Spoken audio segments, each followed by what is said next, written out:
ராம் ராம், வாழ்க வளமுடன். Voice of காஞ்சி நேயர் அனைவருக்கும் இனிய மாலை வணக்கம். இன்னைக்கு ஸ்ரீ பெரியவா அனுபவத்துல, ராமா நீ உங்காத்து பசுமாட்டிலேருந்து ஒரு சொம்பு பால் கறந்து எடுத்துட்டு வாயேன் அப்படிங்கிறா ஸ்ரீ பெரியவா. இது எங்க எங்க என்ன நடக்கிறது அப்படின்னா, நடுக்காவேரி திருவையாறு. திருவையாறுனாலே பஞ்ச ஆறு. அது காவிரி, குடமுருட்டி, வெட்டாறு, வெண்ணாறு, இன்னொன்னு குடமுருட்டி. இந்த 5 ஆறும் சேர்ந்ததுதான் திருவையாறுன்னு பேரு. இந்த திருவையாறுல 1942 ஸ்ரீ பெரியவா அப்போ விஜயம். பெரியவா வரான்னா எல்லா ராத்து வாசல்லையும் பூர்ண கும்ப மரியாதையோட எல்லாரும் வெயிட் பண்ணிட்டு இருக்கா. ஆபத் பாந்தவா, அநாத ரட்சகா, கோவிந்தா கோவிந்தான்னு எல்லாரும் சொல்றா. பரமேஸ்வரனே, சதாசிவனே, சங்கரனே அப்படின்னு சொல்றா. யார் யாருக்கு என்னென்ன மந்திரம் என்னென்ன ஸ்லோகம் தெரியுமோ அதை சொல்லிகிட்டே இருக்கா, ஜபிச்சுட்டே இருக்கா. அதோட இல்ல, இது சீதாலட்சுமி எல்லா ராத்து வாசல்லையும் கோலம் போட்டு அழகு பண்ணி வச்சிருக்கு. அப்போ இவ கோலம் போட்டிருக்கிறத பார்த்தோன்னே ஒரு அழகா இருந்தோடனே பெரியவா ஒத்த காலை தூக்கி வச்சுட்டு பட்டும் படாமையும் நிக்கிறா. யாருமே எதிர்பாராத இருக்கும்போது ஸ்ரீ பெரியவா வந்த உடனே சட்டுன்னு அந்த பொண்ணு அப்படியே காலில் விழுந்துடுறா. பெரியவா காலில் விழுந்து கேவி கேவி அழறா. இவா 2 பேருக்கும் கல்யாணம் ஆகி 15 வருஷம் ஆறுது. ஆனா இது வரைக்கும் சந்தான பிராப்தி இல்லைங்கிற ஒரு குறை அவாத்துல இருந்துட்டே இருக்கு. அதனால அவ அத பெருசா எடுத்துக்கல. பெரியவா நம்மள கைவிட மாட்டா, எப்படியா இருந்தாலும் நமக்கு கிடைக்கும் அப்படிங்கிற எண்ணம் இருக்கு. இது நடந்துட்டே இருக்கும்போது தான் சொல்ற, நீ போய் உங்க பசுமாட்டில இருந்து ஒரு சொம்பு பால் எடுத்துட்டு வான்னு பெரியவா சொல்றா. சர்வேஸ்வரனே அப்படின்ன உடனே இவா ஆத்துக்குள்ளர சுவாதீனமா பெரியவா உள்ளர வரா. உள்ளர வந்த உடனே ஹாலு கூடம் அதெல்லாம் விட்டுட்டு கதவை சாத்தி இருந்த ஒரு இடத்துக்கு வீட்டுக்கு ரூமுக்குள்ளர போயிடுறா. ரூமை பூட்டி கதவை திறந்தா ஒரே தூசி. அதெல்லாத்தையும் தன்னோட மேல் அங்கோஸ்தரத்தினாலேயே இப்படி அப்படி தட்டிவிட்டு, அந்த தூசியை தட்டிவிட்டு மேல் அங்கோஸ்தரத்தை போட்டுண்டு அதுலேயே உட்காந்து நோடுறா ஸ்ரீ பெரியவா.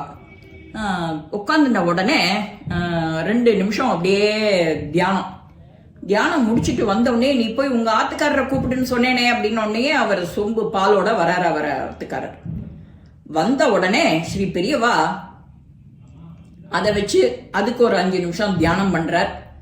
தியானம் பண்ண உடனே எல்லாரும் அங்க இருக்கிறவா எல்லாருமே ஊரே கூடிடுத்தோம். பெரியவா ஆத்துக்குள்ளர வந்த உடனே ஊரே கூடிடுத்தோம்.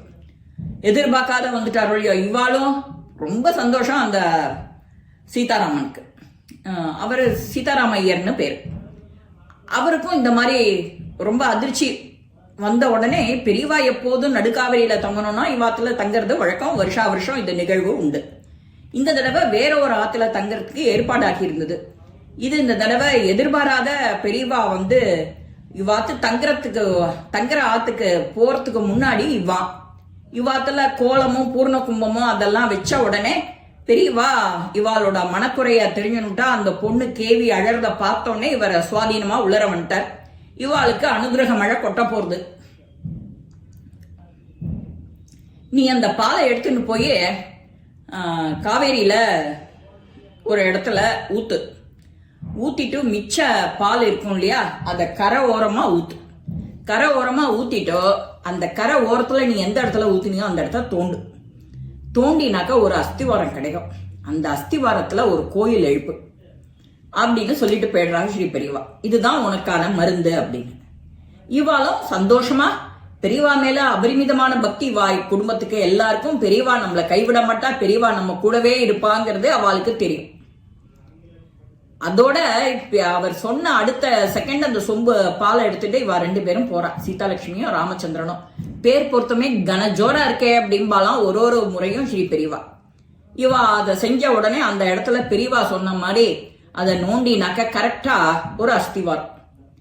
அங்க உடனே அஸ்திவாரம் தெரிஞ்ச உடனே பிள்ளையாருக்கு ஒரு கோயில் கட்டுறதுன்னு முடிவு பண்ணி பிள்ளையார் கோயில் கட்டுறா.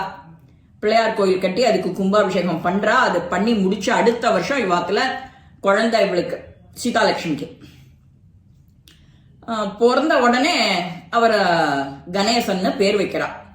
இப்பவும் நடுக்காவேரியில காவேரி ஆத்தங்கரையில ஒரு பிள்ளையார் கோயில் இப்பவும் அருள் பாலிக்கிறார். நாமளும் போய் பார்க்க வேண்டிய கோவில் அது.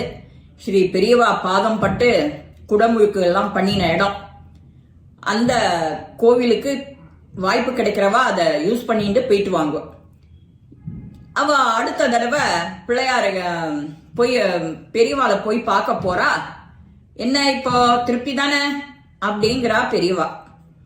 பரம சந்தோஷம் பெரியவா, நீங்க ஆபத் பாந்தவனாச்சே, அநாத ரட்சகனாச்சே, ஒத்தொத்தருக்கு என்னென்ன வார்த்தை தெரியுமோ எல்லா வார்த்தையும் சொல்லி அநாத ரட்சகா கோவிந்தா கோவிந்தா கோவிந்தா அப்படிங்கிறா ஒருத்தர் ஹர ஹர சங்கர ஜெய ஜெய சங்கராங்கிறா, ஒருத்தர் ஸ்ரீராம ராமேத்தி சொல்றாரு, ஒருத்தர் நாராயணா நாராயணா நாராயணாங்கிறாரு, ஒருத்தர் கேசவா மாதவா திருமூர்த்தா அப்படின்னு இன்னொருத்தர் சொல்லிட்டு இருக்கார். யார் யாருக்கு என்னென்ன பேரு தெரியுமோ அந்த பேரால பெரியவால அர்ச்சனை பண்றான். இப்படி பெரியவா எல்லாருக்கும் ஆபத் பாந்தவன் தானே, அது நிச்சயம் எல்லாருக்கும் தெரியும். இந்த மாதிரி ஒரு அனுகிரகம் நம்ம ஆத்த தேடி வாசல்ல தேடி ஆத்துக்குள்ளர வந்து எல்லாருக்கும் அனுகிரக மழை கொட்டுறதுன்னா சும்மாவா? அவ என்ன பாக்கியம் பண்ணிருக்கா, அந்த குழந்தை கணேசன் என்ன பாக்கியம் பண்ணினார். இப்பவும் அந்த கணேசன்கிறவர் எப்படி இருக்காரு, என்ன பண்ணுவார், அவெல்லாம் எப்படி வாழ்ந்திருப்பாங்கிறத நினைச்சு பார்த்தாலே நமக்கு தெரியுது. இந்த மாதிரி பக்தாளுக்கு யார் யாருக்கு என்ன எப்போ வேணுமோ அது தக்க சமயத்துல அருள் பாலிக்கிறது ஸ்ரீ பெரியவா மட்டும்தான்.